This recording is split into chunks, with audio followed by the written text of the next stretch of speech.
we're keeping people safe. And honestly, that's in anything, but, more so because I come from that arena of being in culinary. Food safety is a huge issue. We're seeing more now that like just recently there was extra testing being done to flour because of a lot of heavy metals, pesticides, different things that are.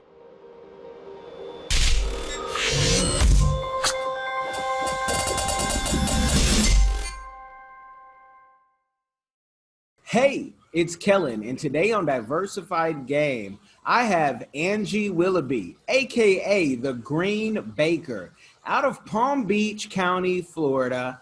We're talking cannabis. We're talking how things have legalized in Florida and how entrepreneurs have taken it among themselves to, jump right in. So Angie, welcome to the show. How you doing? Thanks so much. I appreciate you having me on. I'm excited to talk cannabis. It's like my favorite subject. So okay. I mean, we're gonna talk that for sure. But you were talking about rescheduling the interview, and it was like I get it because like myself, you are now a full-blown teacher with this homeschooling thing. So man, it is a struggle. Look, I'm about to like throw the whole school thing away. I'm about to just throw it away. Just forget about it. Whatever he needs to learn, he'll learn later on in life. Well, I always tell my kids, and I have two girls, and I always say teaching starts at home because I'm not, don't bring that Columbus discovered anything. We're going to do a full report. Okay. And so we've been doing this. We've been homeschooling, but this is at a different level because it's someone else's curriculum. And that's the thing, and I was very adamant with his teacher before we even started. She called to because he's starting in a new school, and she's like, oh, I kind of want to get to know him. And I'm like, look, we're going to do it my way. Like, I know y'all got a whole rule book that y'all have to go by and the school board and all this stuff, but I'm going to do what works best for me, and I'm going to do what works best for my child. And, it may not always be what y'all are going to do or what's in the agenda, but, he learns every day. And like you said, learning starts at home. And that's definitely, something that has always been a part of his life, so just because it's not the state sanctioned, learning, but he's definitely, we're doing our own thing. So yeah, it's good. Well, keep an eye out on him. Just a warning out there. I had a PE teacher tell my oldest, you can't drink while I'm giving instruction. She was drinking water or something. And I said, hold on, we at home. And if you were in PE class, you can drink anytime you want, because if you pass out, that's a lawsuit. So exactly. We'll correct that for you. Don't trip. I'm gonna make you a smoothie during that class next time and hand it in a butler's uniform and wait for somebody to say what you can or can't do at home. That's crazy. Let's be happy that the kids are even attending. Okay, let's move from there, and then move forward from there. Are they here? Okay, cool. You know what I'm saying? Like, that's the first challenge, because I know so many parents that had, just technical issues. And once again, like everything, it's uncovering all of the faults and all of the cracks in the system that we have, and the access to, reliable, internet service, something that everybody should have, and I don't know if I can curse. Sorry, I was about to drop an F-bomb, but you can say what you want to say. Sometimes, algorithms say, hey, you say what you want to say. And I want to be respectful. I won't be coming up in somebody else's house dropping F-bombs. But, I just think that it shows the lack of, the resources that are out there. And I mean, I feel like we should feel more empowered as parents to be able to teach our children whatever we want. And especially being a Black parent, which there's a whole other history, that our children need to understand and learn, that maybe we never got, that access to until we were older and we were out of that system. So it's like, dude, be happy that they're even attending, because that in and of itself is a challenge, you know. And so I just think it's about really empowering people. And I use that a lot, even in cannabis. I use that a lot. It's about empowering people to take control of their own lives, you know. So I think that's important. Awesome. And let's talk. I wanted to, lay out the groundwork that entrepreneurs have to be multifaceted, parents and all type of other titles. What got you into doing this business? Because this, to me, being from California and seeing how cannabis has legalized in various states. I remember being in high school. I'm talking way back in the gap when California, and Hawaii were like the only states that even medical. And now to see entrepreneurs like yourself at your house, do you ever get, how did you start? Do you ever get timid, scared? Because the law's not always on our side.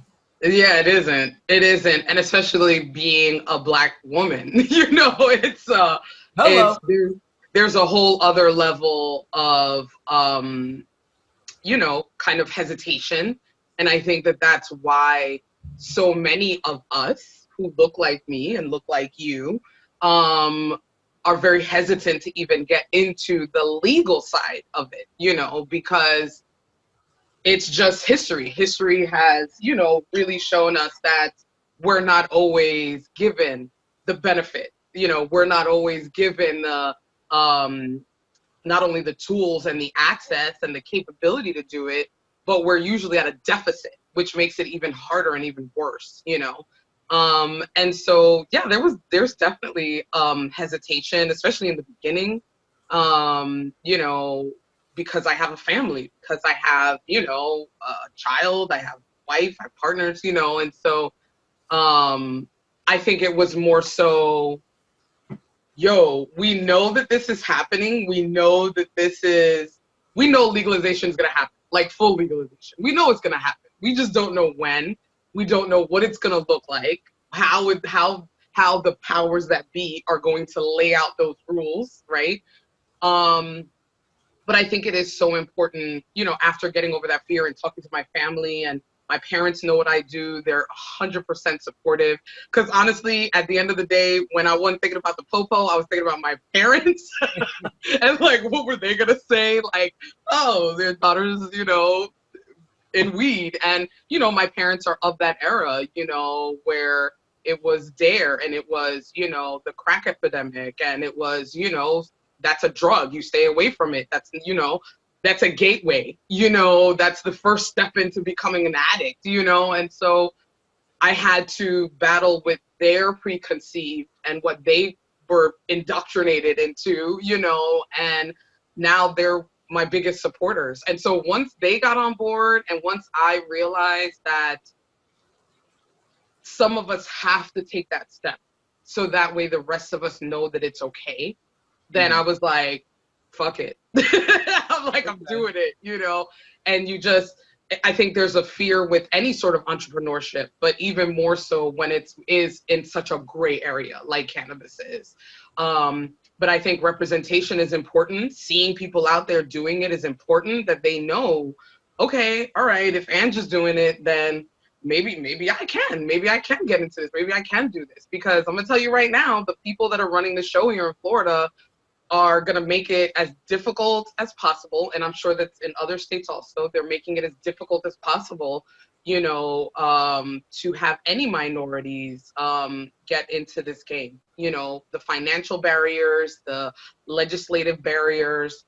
And then, like I said, just that built-in fear, that we have as Black and brown people, that it's like, yeah, a white person can do this, but my Black ass try and do this? Oh, no. Like... Well, break down those barriers, because some folks, I saw your video, edibles just became legal in the state of Florida, but they've been legal. They've been legal for about 3 years, but they have not been able to release them because the Department of Health, who was in charge of creating the regulation, what the parameters are, hadn't released those rules yet. So edibles were actually legal here in Florida for about 3 years. So it took 3 years for them to finally put into writing what the legislation was, what the rules were, and how they were supposed to dispense it, what is the packaging supposed to look like, all of those really nuanced rules and regulations that they had to put into place. So those finally came out, because I can tell you, one of the biggest dispensaries here approached me about becoming their edible chef. And that was damn near almost 2 years ago, so we've been having this conversation for a very long time, but they just didn't have the rules in place. And so the rules have finally dropped. I already know a couple of dispensaries like Trulieve, that are already, have like some gummy like kind of candy, and they're working with outside edibles companies in fully legal states to bring in chocolates and different things of that nature. Now that the regulation, we have those rules in place. So there is still a lot of barriers as far as going, circling back around to the beginning of your question. There are a lot of barriers still when it comes to being a THC, because THC is very different from CBD and hemp. CBD and hemp is federally legal, and it is also legal here in the state of Florida. So if you wanted to have a CBD bakery, which is what I have, along with a lot of other stuff, then you can get your license, you can get your permit, you can operate as a fully, sanctioned and legal business. Now, if you wanted to get into the THC business, that is not going to happen. You would need, here, the way that the legislation was written up here in Florida, our marijuana program is a completely vertical integrated system. So that means that if you wanted to get into the THC or become a medical marijuana treatment center, you would have to own that seed from the ground all the way through till retail when you sell it. So that means you would have to be a grower, a processor, a curer, all of these different things. So myself, like I'm not growing my own plants, although I would love to if Florida would let us. If I were to say, hey, I want to get in and I just want to provide butters and oils for people to make their own edibles, I could not do that because I would have to own the whole process from beginning to end. And that is a very expensive and a very extensive process to go through, which the normal person does not have access to. You have to have all kinds of bonds and securities and insurance and all kinds of things that make it financially inaccessible for people, but also just all of the legalese and all of the legislation that's in place. There's things that you have to have, things that are required for you to even move up the ladder and through that process. And so that's why here in Florida, there are only 5 companies that are dispensaries, because they have the means, they have the money, they have the access to be able to own that cannabis plant from the ground, from seed, all the way to sale. So they're able to do that. So unlike a lot of other states like Colorado and I think Oregon, they have a horizontal. So that means that you can come in at any point of that travel, any point of that access of that cannabis to then market and sell and produce your wares. So let's say if I was in Colorado and I said, hey, I'm an edibles maker and I extract oil, the THC out of this oil, and I sell the oil for people to make their own thing, I would be able to do that. There's regulation in place. So break it down because I've been in Florida for 2 months and I'm just trying. You got a JD degree, I see in this, and a PhD. Your license is called a TBC? So the license that I currently have, the permitting, because it's not even a license. You can't get a license. The permit that I have is for CBD or hemp infused products. So I can get CBD flower, I can infuse it, do the exact same process that I would do with a THC flower, extract it, make it into an edible, make it into an oil, a butter, a sugar, whatever I want, and I can sell that legally here in Florida. But it has Now, to be the hemp, not necessarily the it, so it cannot be the THC if you want to do it legally. Now, mm-hmm. there's lots of people that are in the gray market, and the gray market will continue to thrive here in Florida, where you can do THC and you can do the same exact process, but obviously it would not be legal, right? Well, I want to break that legal part just so people know, because I'd hate for someone to call you and say, hey, will your product get them on cloud 9 if they buy it? Well, they would need to have a conversation with me about that. Okay. I got you. Because, like, I just bought a freezer, right? And the thing gets cold, but it's not deep freezing. And I'm like, hold on. That's not what I paid for. So I want to make sure when people hear this, they hear it, and also make sure that they understand that you are a legal business. So don't be trying to come and hem her up because the feds are always listening. They always are. Yeah. And I've been here 2 months. Prior, I was in Seattle, Washington, where things, it's wide open to the point where I don't want anybody to go to jail or prison for anything that they do that doesn't harm anyone. But I don't like the way Seattle has it, because I'm raising kids and I got billboards of cannabis. I got in front of the church billboards of cannabis, and they can't even do that with liquor. And you're like, hold on. Like everything, we coming out of church and I'm getting a contact high, which high am I on? And this is, let's understand this, people, this is medicine. People, yes, it definitely is. This is medicine. So people can use it, but I should also have a choice of when I don't want to smell it, because you can have edibles, you can have oils, but some folks are addicted to the social being, like an alcoholic, of just smoking. So correct. Yeah. How much is a permit for what you have? So to get the CBD hemp permit, it's about $650. Okay. And that has to be renewed annually. So every year you have to go through the Department of Health, get inspected. You have to have, there's certain requirements. You have to be in a commercial kitchen. You have to have, obviously, of course, especially because I am in food. So food safety is an issue, on top of them regulating that it is really CBD. So we always want to make sure that we're keeping people safe. And honestly, that's in anything, but, more so because I come from that arena of being in culinary. Food safety is a huge issue. We're seeing more now that like just recently there was extra testing being done to flour because of a lot of heavy metals, pesticides, different things that are being found in flour that are in dispensaries now, legal dispensaries. So now the dispensaries are required to do extra enhanced testing, laboratory testing. So, the safety of, you already have someone who is maybe medically compromised, and then now they're coming to you for medicine, right?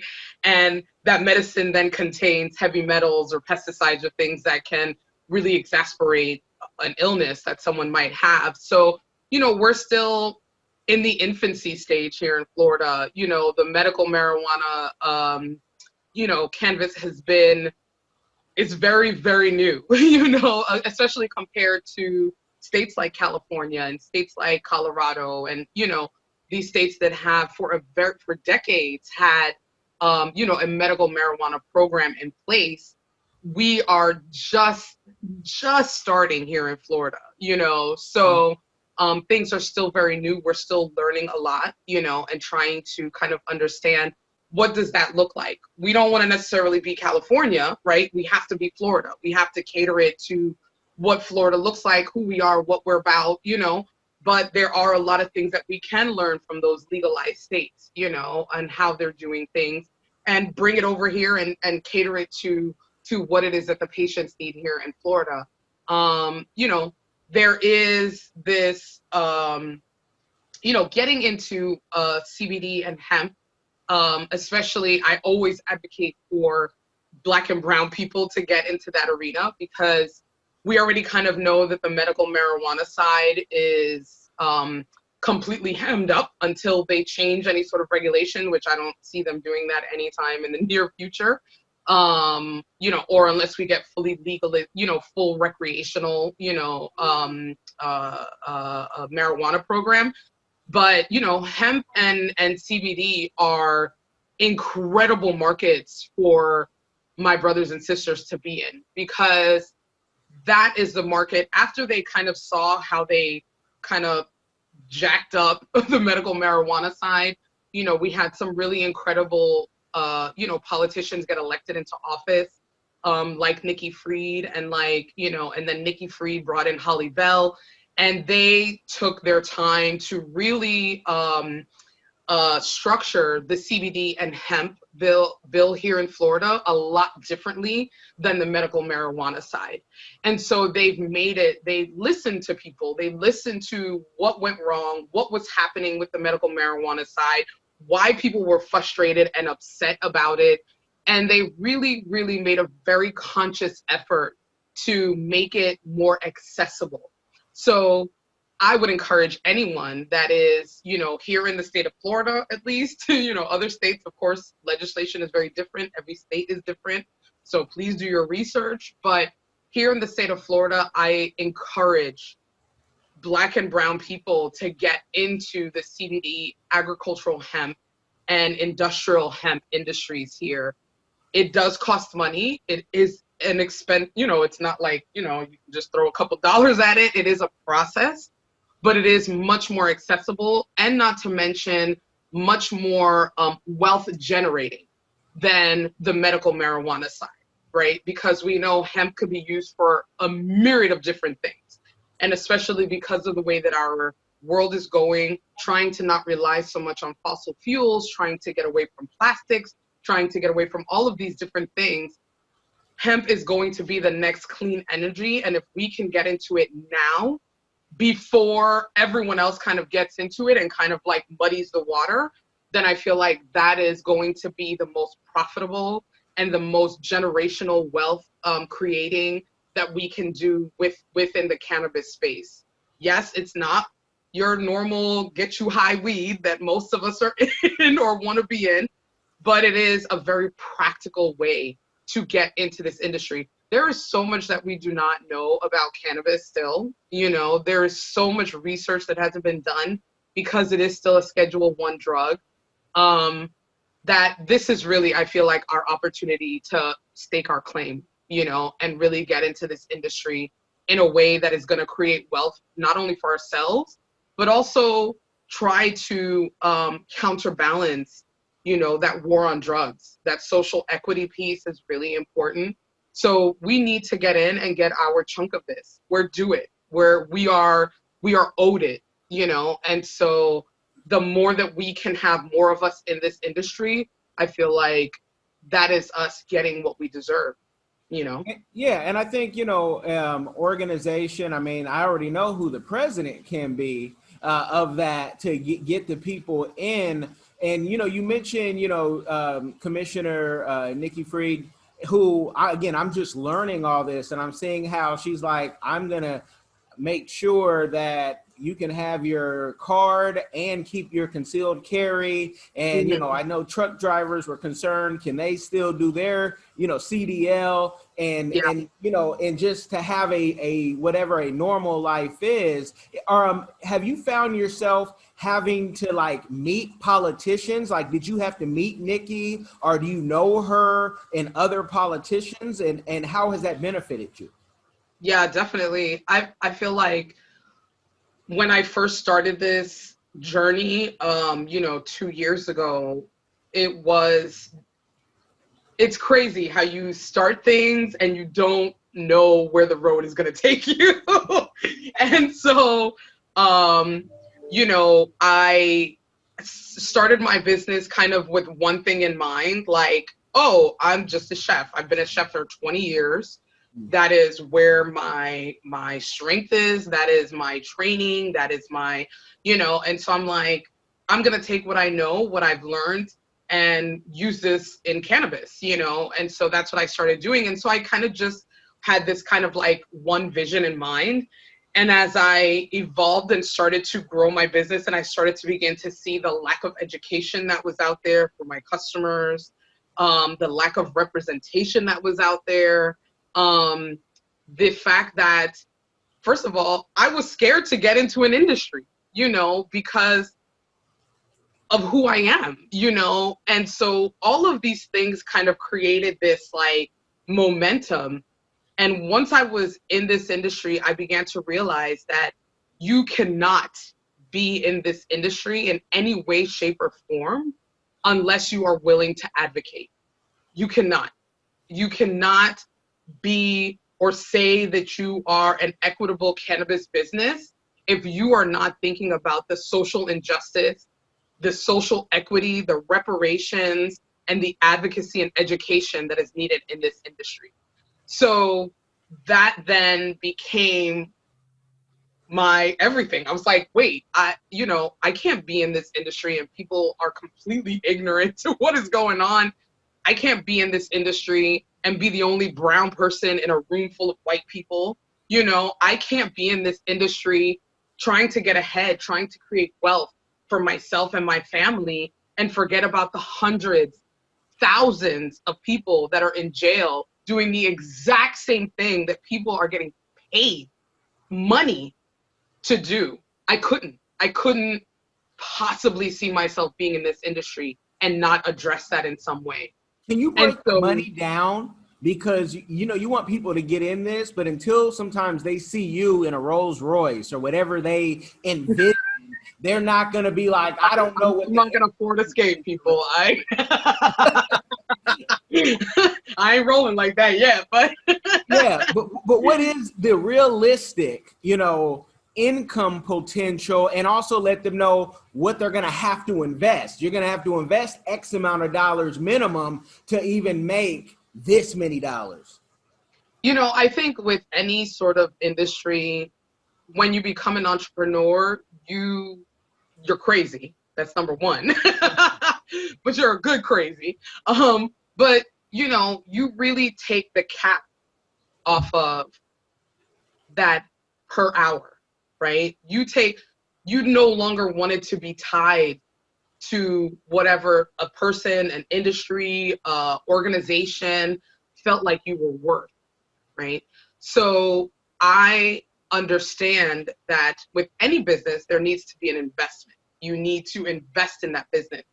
And that investment will be time, that investment will be education, that investment will be money, As far as becoming, I can't really speak to industrial hemp, like if you wanted to become like a grower or if you wanted to become, a processor. What you're doing right now, like if Yeah, they I can only copy speak what to you're doing. my slice of it, and so between the permits that you have to do, the taxes, you have to find a location, you have to, have packaging, marketing, all these different things, whether the degree to which you want to invest depends really on what you want to do. How big of an operation do you want to have? How much do you want to grow? How much do you want to scale? And so the permitting alone, like I said, is $650.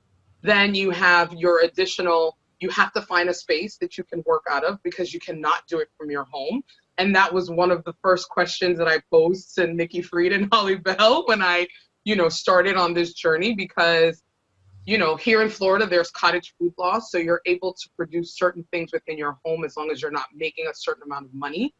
And so that's how I was able to start off, because I knew of the cottage food law. And so I was like, does this apply to people that are working in their home, and I'm making cakes or cookies? And so that was one of the first things that they were like, no, you need to have a kitchen that you're producing out of that can be inspected by the health department to make sure there's food safety in place. So there's the cost of that, Then getting your, your business tax receipt, which is another couple $100, making sure that you have insurance. Once again, maybe $500 to $600. You can shop that around, stuff like that. So I would say between marketing, all-in costs, your permitting, your tax receipt, your insurance, and that's obviously fixed costs, right? Because your supply of what you're getting, meaning your flour, meaning your CBD flour, and also your flour, your sugar, your oils, your butters, that fluctuates, right? So that's a variable cost, right? But these things are kind of like static costs. And so with all of those items, I would say with $5,000, you can get all of your permitting, all of your business tax receipt, your insurance, your rental location, and be good to go. Everything else is a variable cost. You can price things out, what your packaging is going to look like. How much of it are you going to have? Are you going to have a little bit? Are you going to have a lot? All of those things are variables, and you can kind of cost that out depending on how much business you're doing. But with $5,000, you can secure a CBD edibles, industrial hemp edible, permitting, licensing, tax receipt, location, insurance, which are basically the things that you need to get started. That everything else is kind of like, you just go out there and figure it out. And what's the potential? Because somebody will say, can 5K make me, 50,000, or can it make me, more? Absolutely. Yeah. And that is, to me, the hustle, right? Mm-hmm. That's going to be the hustle. That's going to be your marketing. That's going to be, your branding. Those are the things that are going to make a difference, because currently right now, CBD is available everywhere. You can get CBD at the gas station. You can get CBD at, Walgreens. You can get CBD everywhere. I mean, it is literally the catchphrase of, I don't know, maybe the decade. It's like everybody's talking about CBD. But it's really about your branding, your marketing, your integrity as a brand and a product. To me, I feel like the sky is the limit. I can take this wherever it is, wherever I want to take it. And a lot of that relies on, you could be a wholesaler. You can sell directly to customers, or you could sell to other businesses, so you could do a business to business wholesale. That's a whole other arena. So the potentiality of where you can go, and mind you, that's another license. So they have two licenses. You can either, two permits. You can get one where it's wholesale, or you can get one that's retail. So like, you sell to customers, that's $650. If you wanted to be able to do wholesale, that's another $650 to do business to business. So meaning you're not selling to customers, you're selling to a coffee shop that wants to have CBD muffins in their coffee shop, right? So you can get either one, or you can get both. That's not, there's no restriction. It's just the way that they're going to, when they come out to inspect you, they're just going to make sure that that is what you're doing. If it's wholesale, that you're not selling directly to customers, or if you have both, then they'll permit you depending on whether you have both or one or the other. So honestly, the sky is the limit. That's how I feel when it comes to this. Not to mention, you can work with farmers because it is not vertically integrated, because you don't have to have a monopoly on the whole plant. You can work with farmers. You can work, we can work as a collective and as a cooperative. You could have stake in a farm, and that farm is where you get your CBD, and then that CBD is what you make into your product.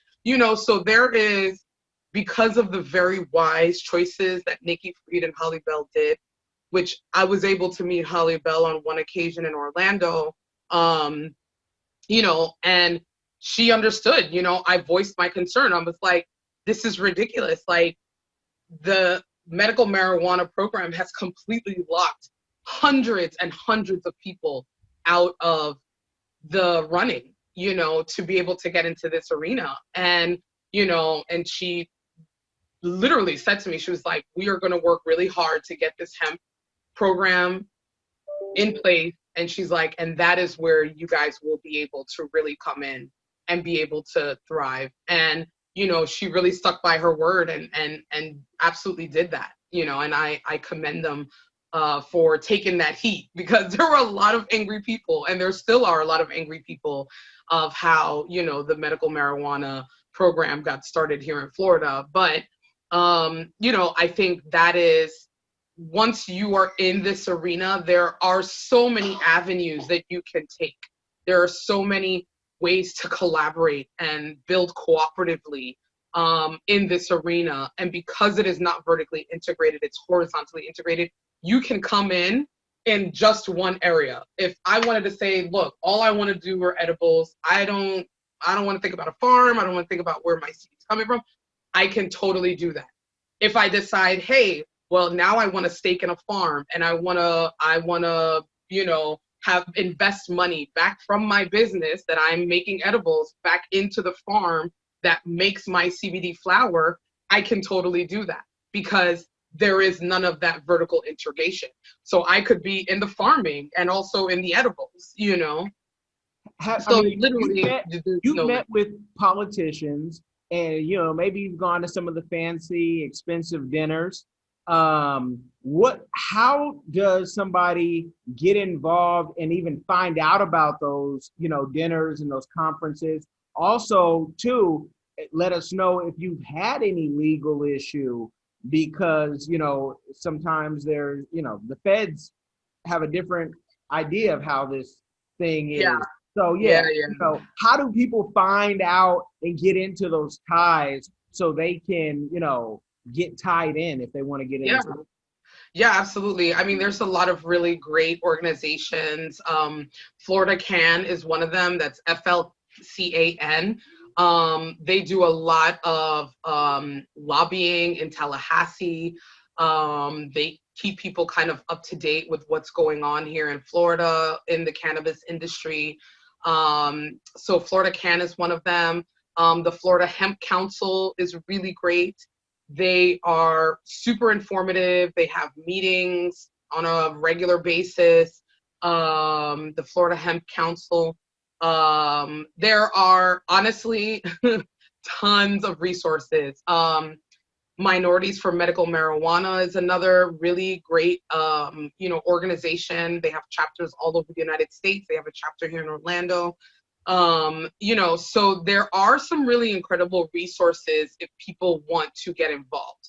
There's a lot of information. It's almost like too much information sometimes, but better to be overeducated than completely naive and completely unaware of what's going on. But the ones just off the top of my head, like I said, is Florida Can, Minorities for Medical Marijuana, the Florida Hemp Council, and honestly, the Department of Agriculture is really great about pointing people in the right direction and what they want to go in. Once again, I have had personally really great, experience with them. I am currently in trying to expanding, and so in those growing pains, I've decided to start a website. I have a commercial kitchen that I'm renting. I'm going to be starting videos and lessons and things like this. And so in this journey, there has been a lot of grayness. I don't know how else to put it. There's been a lot of grayness, like right now, trying to find payment processors are really difficult, because cannabis is still, even though it's legal on a federal level, there's still a lot of payment processors. Cannabis is not in the banking industry right now. If you go to a dispensary to get your medicine, you have to pay with cash. They do not take cards. They do not take debits, credits, none of that. Because cannabis, because it is not federally legal, it is still seen as a high risk, industry. And so the banking industry hasn't even come into this arena yet. So it is still a cash business, so I'm having to find different payment processors to be able to service my website. Trying to get my business tax receipt.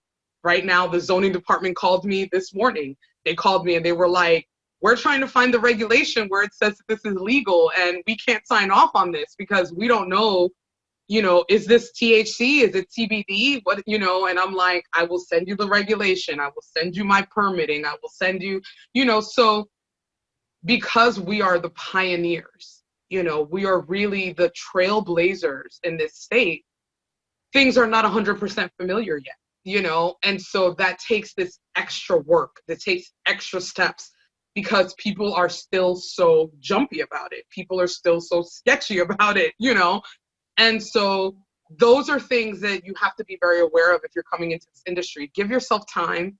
The Department of Agriculture is a wonderful resource. They will point you, every single agency that I've dealt with, from the city of West Palm Beach, the tax collector's office, the zoning department, the state of Florida business licensing department. All of these agencies have been hella fucking helpful. They've been very nice. Not your typical, I just think that the information isn't out there. And so you are having to educate people even as you are still learning and educating yourself in this industry. And so far, knock on wood, I have not had any major legal issues, but it's always in the back of your mind. You stay prepared, you stay ready, you stay with regulation, you stay with, that's why I'm so versed in this, because if I had to tell someone, hey, this is CBD, this is Delta 8 THC, which is fully legal, I have to be able to educate people, because that could be the difference between me getting hemmed up or me not, and so I think that is some of the resources that are out there where you can educate yourself about legislation, about, licensing, about being able to get into the CBD and hemp industry. Those are some really great resources that people definitely should check out if they're wanting to get in this industry. And I say get in it now. Nikki Fried, Holly Bell, they are in office currently still. We know what can happen in 4 to 6 years, things can change, you know what I'm saying? And so now is the time to, think generationally, get together with friends, make a cooperative, get into this industry in the best way. We as Black people are smart about how we do things, so let's use that wisdom to really, to our advantage, With all your success that you've had thus far, and it's so new still, what is your community give back that you are doing or that you want to do in the future? Everything's about community. Honestly, everything is about community because I literally started this business on Instagram. That's how I started this business. I couldn't go out there and advertise. I couldn't put an ad out on the paper. I couldn't, get a bus sign and said, hey, I'm the Green Baker, so I started in a place that I knew would embrace it in some way. Although Instagram can be a little funny sometimes, which they are. But everything has been about community from the very beginning. I wouldn't be where I'm at if it wasn't for that community. I wouldn't have the education that I have if it wasn't for that community and the people that I rely on. I always tell people, come to me with questions, ask me anything. If I don't know it, I know a myriad of people that I can go to and go, hey, I have this question from somebody. I don't know how to answer it, but I know you know the answer, right? Yeah. Everything is about community. Cannabis is a communal thing. It has been from the very beginning. And just because the powers that be are in this industry now does not change that. It does not change that our communities have been impacted because of this in a negative way. And I am hoping and praying and doing my very best to help educate and destigmatize this plant so that way our communities can prosper from this plant also. So, I think being out there, being present, I have my podcast, the Green Baker Podcast, which is, really all about talking to people about this plant, their expertise, their stories. At the end of the day, as much money, we hear all of it. We hear the news. We see what's going on, the billions of dollars, the projected, monetary income, states deciding to legalize just to be able to help them out with the COVID crisis. We hear these kinds of things day in and day out, but at the end of the day, to me, this plant is still about the people. It's still about the community. It's still about the people that are using it and why, it's about educating the generation behind us and also educating the generation ahead of us. We have a very unique mission right now that we're in this place and this time. And I feel like that's my duty. It was my duty to educate my mom and to help educate my aunts and to help, help my brothers that are out there that are feeling like, yo, I can't get into this, to tell that dope boy that's still selling those dime bags and still selling those, that, hey, let's do this. We can do this. It's okay, and then educating our children so they're not brought up in the same scarcity model that we were brought up in, in the same, oh, don't do drugs. Drugs are bad. Drugs are horrible. No, miseducation is horrible. Misinformation is horrible. But the plant is not, and like everything. And cannabis isn't, it's a drug as much as alcohol and Tylenol. And so that's another thing. Now I have, because I'm always respectful of time, and this part may or may not get on this episode, but I need to do a game overload with you. And so I may just cut it like that.